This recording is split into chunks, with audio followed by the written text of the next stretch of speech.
With your hosts, Lily Mundy, Raj Parikh, and Kyle Sanniec, this is the award-winning PRS Journal Club podcast. Hi everyone, and welcome to the March 2019 edition of PRS Journal Club podcast. I'm Kyle Sanniec, PRS Resident Ambassador from UT Southwestern, and I'm joined by my co-resident ambassadors, Lily Mundy from Duke University and Raj Parikh from Washington University in St. Louis.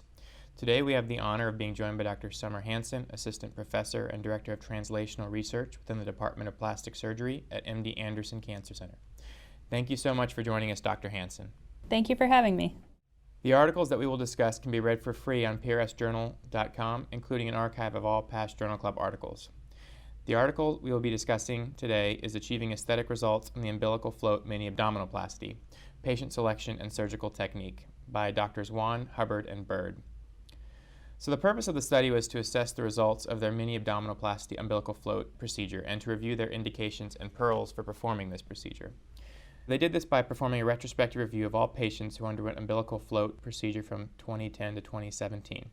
They assessed patient demographics, complication rates, distance of umbilical float, and then they compared the pre-op and post-op photos and measured the distance of the umbilical movement to where it was in relation to the iliac crest. The authors then had both surgeons and non-surgeon evaluators review the photos and score the umbilicus in relation to the torso as being too high, too low, or normal. So a total of 31 patients were enrolled in the study. Preoperatively, 42% of the patients had an umbilicus at the level of the iliac crest, with the remainder above the crest. Postoperatively, 67% of patients had the umbo position below the iliac crest.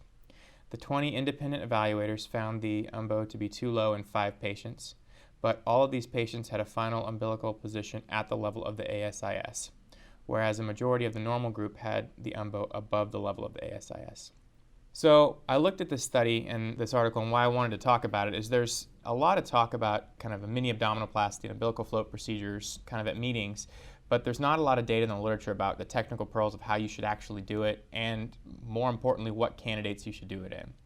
The authors present an algorithm that I think is a great way for a surgeon to conceptualize and tailor the operation to the patient's needs. This is also extremely important for everyone to realize that over this entire 7-year period in a very busy aesthetic surgery practice, they only had 31 patients who met criteria for this umbilical float mini-abdominoplasty.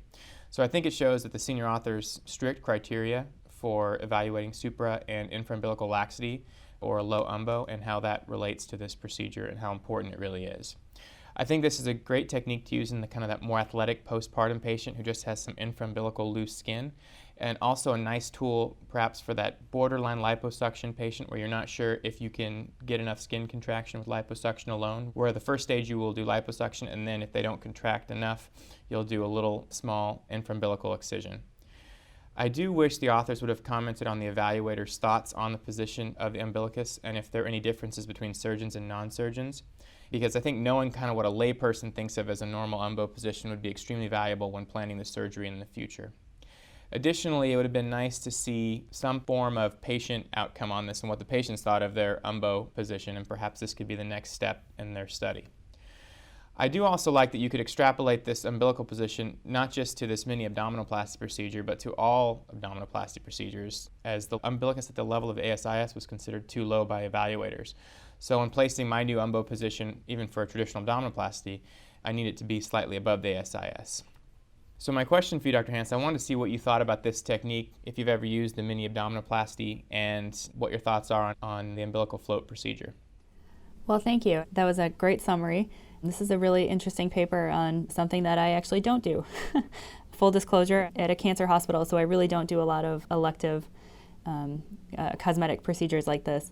During my residency, we basically saw patients that had a body habitus that was more beneficial for a full abdominoplasty technique and that periumbilical incision.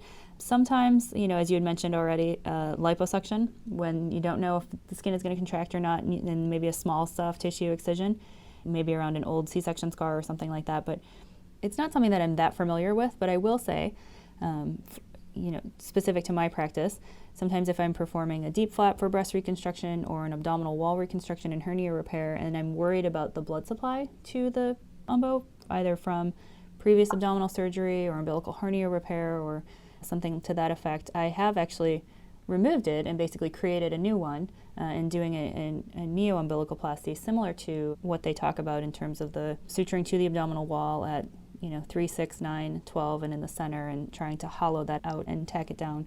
And then in that case, position is always the question. And so I do agree, I would have liked to have seen a little bit more rigorous reporting of what normal versus too high or too low meant, and sort of teasing out layperson or even patient-reported outcomes. I think PROs are definitely the way that our society and our specialty is going, and so I think that would have been more helpful as well. Agreed. So, Raj, what are you guys doing at WashU? What's your experience with kind of the abdominoplasty algorithm, and you guys do any umbilical floats, or? Yeah, so it's similar to actually, it's not exactly the same as this algorithm. We do float umbo, just depending on the operation. We don't do a large amount of mini-abdominoplasties, to be completely honest. I think it just requires a certain type of patient that we don't really see in our patient population, except for quite rarely where they wouldn't benefit from a true abdominoplasty. And I think, I've probably seen just one or two compared to, hundreds of full abdominoplasties that we do. I think this algorithm is really great when they talk about the variations of mini-abdominoplasty and how to go about treating the umbo in those cases. I think we will float it, just a traditional float technique that they describe. And then I think it's really hard to get outcomes as far as satisfaction with this goes. Everybody is, at least in my experience from a patient standpoint, is very different in their perception of what they want their ideal umbilicus to look like. So I think it's very challenging. I think this is something that Dr. Hanson mentioned would be great, is just having patient-reported outcomes and to serially track those or have a measure of it before and after. Because and I think we see this also with patients that we do autologous abdominally based microvascular procedures on, where some people are really upset about the appearance of their umbilicus. Their breast can look fantastic, but that's the one thing they comment on, and then some people just don't care. So I think it's definitely something that's individualized. Lily, what are you experiencing over at Duke? So sort of similar to Dr. Hanson's residency experience, we do not do a lot of sort of mini abdominoplasties at our academic center. We do these more often on our aesthetics or cosmetic time, which we have sort of in the most senior year of our residency program. So I have not done that myself yet. I have not seen an umbilical float, so I can't really comment on if, any of the people around here in the Durham area are doing that. But I guess one question I had, and I'm not sure who would want to be the best one to answer this, but it's almost sort of thinking about the nipple viability and breast reductions, most typically in patients that have previous sort of periareolar scars. I didn't see anything commented in the article, but if a patient had a laparoscopic procedure and had their umbilicus used as a port site, would that preclude them from having an umbilical float procedure? Or in your clinical experiences, how do you sort of evaluate or rule out patients based on any scars around the umbilicus? That's a good point, that they do talk quite a bit about their inclusion criteria or their indications for this technique, but they don't mention exclusion.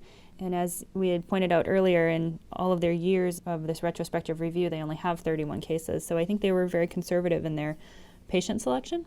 I agree, I would be the same. I would probably not actually do it in someone who'd had previous laparoscopic umbilical port scar, I tend to be conservative, so I might even worry about someone who has a really bad umbilical piercing. But I think that that's something that in my practice, like I said, if I'm doing a deep flap or something where I'm worried about the viability of the umbilicus for that reason, because they've either had hernia repair or some sort of laparoscopic procedure, then I think this is a good alternative.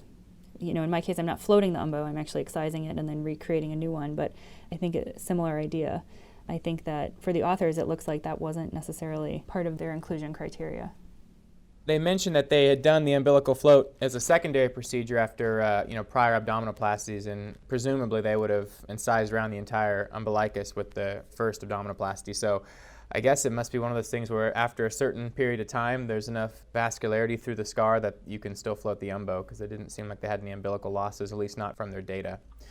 When you do your neo-umbilicoplasty after deep surgery, are you doing that as a second stage? And if you are, how are you determining where you're going to kind of place the umbo? And if you're doing it at a first stage, have you had any wound complications kind of in that triangle of death inferior to where the incision for the umbo would be, but above the incision above the pubis? So I have not done this as a second stage. It's usually something where it's potentially talking to the patient ahead of time or even an on-table decision. based on what the umbo looks like. So with the deep flap, I usually bring my upper incision on my flap design at the level of the umbo to capture those periumbilical perforators. And so technically that more superior abdominal flap doesn't have that periumbilical scar in it or that little vertical component. And so what I do is basically keep the umbo attached to the abdominal wall while I'm doing all the flap dissection and things like that. And then when it's time to come to close the abdomen, we've done your elevation, and I don't actually do quilting sutures, I do place drains. And so when you pull the abdominal flap down to meet the inferior incision, I mark where the umbo is in their natural or their pre-op position as well. If for some reason I've taken the umbo off in the process or floated it or had to do an umbilical hernia repair at the same time, then I've kind of marked that position. But it's similar to what the authors describe in midpoint between the xiphoid and the pubis, above the anterior superior iliac spine. So because I haven't had that vertical component, I have not had a problem with any flap necrosis or skin necrosis in between. On the flip side, one of the reasons why I started considering this more and for doing this more is I've had a couple of patients where, as you had mentioned earlier, after their deep reconstruction, they come back and they've either had wound healing problems of their umbo with that periumbilical incision, or even a really bad hypertrophic, or I've seen one keloid around the umbo, and that's just a challenge in itself to try to deal with. So I actually have had better luck with this, or better outcomes with this, I should say, not just luck, better outcomes with this in those cases where I'm concerned about the perfusion. Thank you. Raj, anything else you'd like to add? No, I think that's a great discussion of it. I just wanted to agree with Dr. Hanson. We do a similar thing in our deep flaps for the umbilicus. I think it's not very common, at least fortunately, to have to excise it, although it seems to be more common that we're doing umbilical hernia repairs at the same time of abdominally based flaps. I don't know, obviously, how common they encounter hernias in this paper. It's a small series, but that would be something that would be interesting. But no, I think the discussion has been great. Thank you. All right, Dr. Hanson, anything else that you'd like to impart words of wisdom to our podcast audience? Well, I think one of the things that we had kind of talked about with this procedure is how it's not as common in their retrospective review. And so when you're first starting out, I think that they have very conservative indications. And I think that with anything, as you're first starting out with any procedure, whether it's an abdominoplasty or breast reconstruction or something, I think becoming familiar with the operation, be comfortable with your steps, know what the outcomes are in your hand. I think that this is certainly a reasonable approach in the right patient. But I think it's really important to go back and look at your pre and your post-op pictures, looking at multiple time points, and just constantly evaluate your results. I think that that's probably one of the best habits I picked up when I was preparing for my American Board of Plastic Surgery boards. And so I would encourage you guys to do the same. I think they're talking about patient selection and their surgical technique, and I think that that's just always important to keep in mind as you're coming out of training and as you're developing your practice. I agree. Thank you, Dr. Hanson. That's great points. The best operation on the wrong patient can be a disaster. I think with that, we will end the discussion of this article. Thank you, everyone, for a great discussion. If you like this podcast, please feel free to share with your colleagues and friends and rate us in the Apple iTunes Store. Remember to tune into the other 2 articles that we will be discussing on this month's podcast. Go ahead and like the Plastic and Reconstructive Surgery Facebook page if you have not done so already, and join us later this month for our interactive real-time discussion with this March's selected article authors. And once again, I want to thank Dr. Hanson for joining us. Thank you. Thanks for listening to the award-winning PRS Journal Club podcast. Please click, subscribe, and leave a ratings or review if you're enjoying what we do every day.